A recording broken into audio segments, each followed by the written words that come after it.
So the first one will use a TCP connection. We'll use the same protocol we have seen.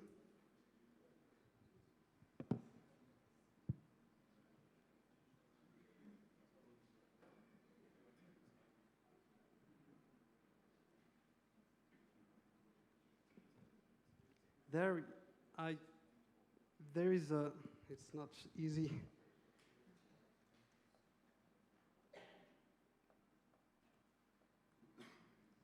The first file is what is sent by the ethereal software. It's not clear, and in this case is a sort of ASCII protocol, so even if this protocol is not recognized by ethereal, we can describe it using Autodafe scripts. So with this file, you use a converter PDML to AD, and you obtain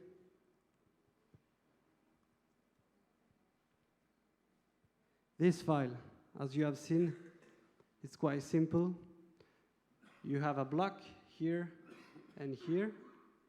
This block, first you have a string, fixed string.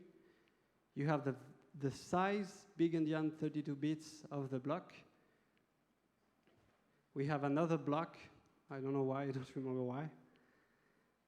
And there you have a string we won't try to fuzz, so you just add fuzz before the word string. Then you have the string end and the return carriage. And finally, you have to send this packet. Then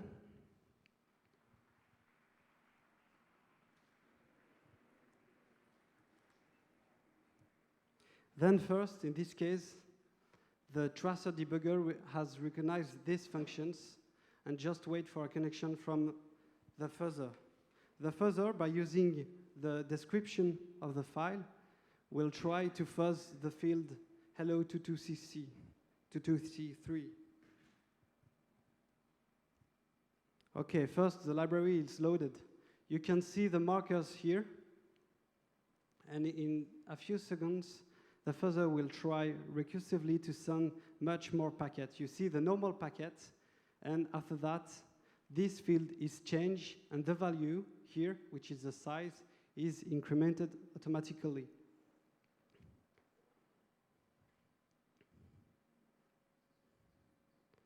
So as you have seen here, we didn't need to try to test, for example, the field, the string, and our quest, because it was useless thanks to the debugger.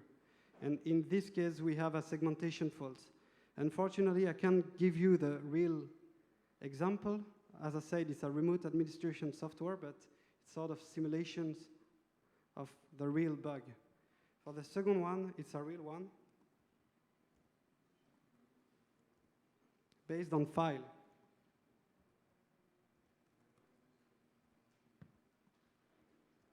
In this case, it's Ghost View.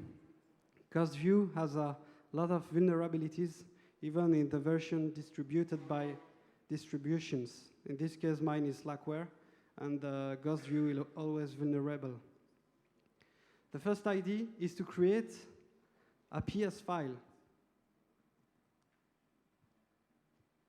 Here we go, normal PS file, and then we convert it, so it's done by scripts in an AD file.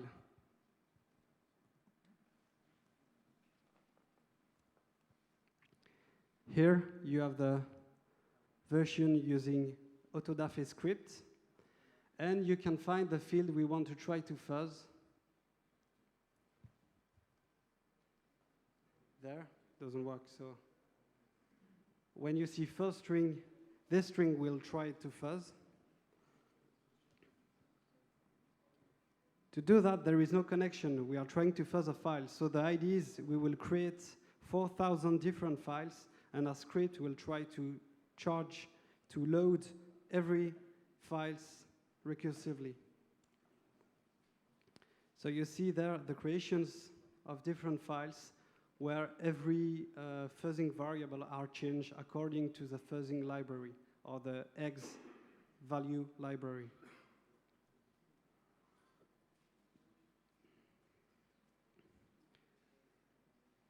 So the version of Ghost View is the last one, if I didn't make mistake, yeah.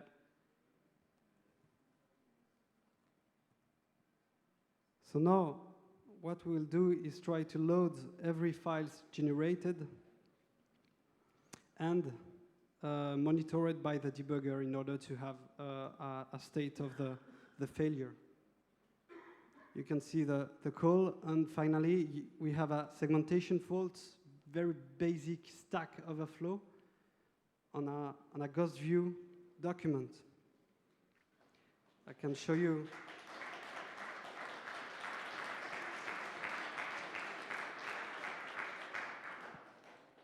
I can show you something else. The idea is just to count how many markers are used by vulnerable functions.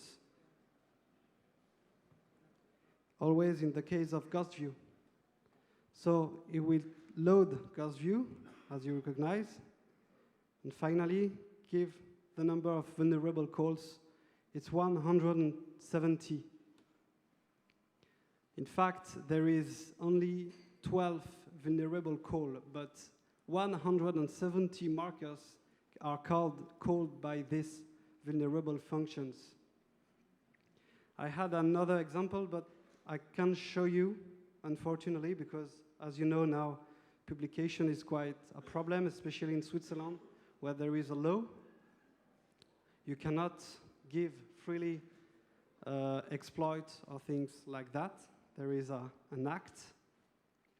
But what I can say publicly is, after testing in many software, especially on the world of Windows, 865 buffer overflow were found.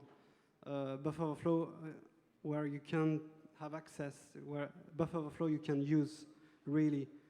Most of the case, heap or stack overflows.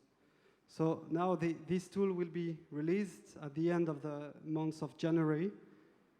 The idea is to have a sort of framework where you can yourself try to find new flaw or try to audit your own code in practice with fuzzing. So if you have a question or comments.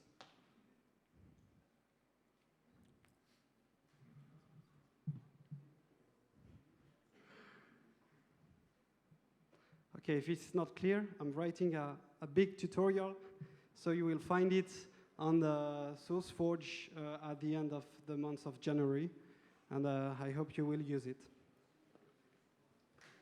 Thank you.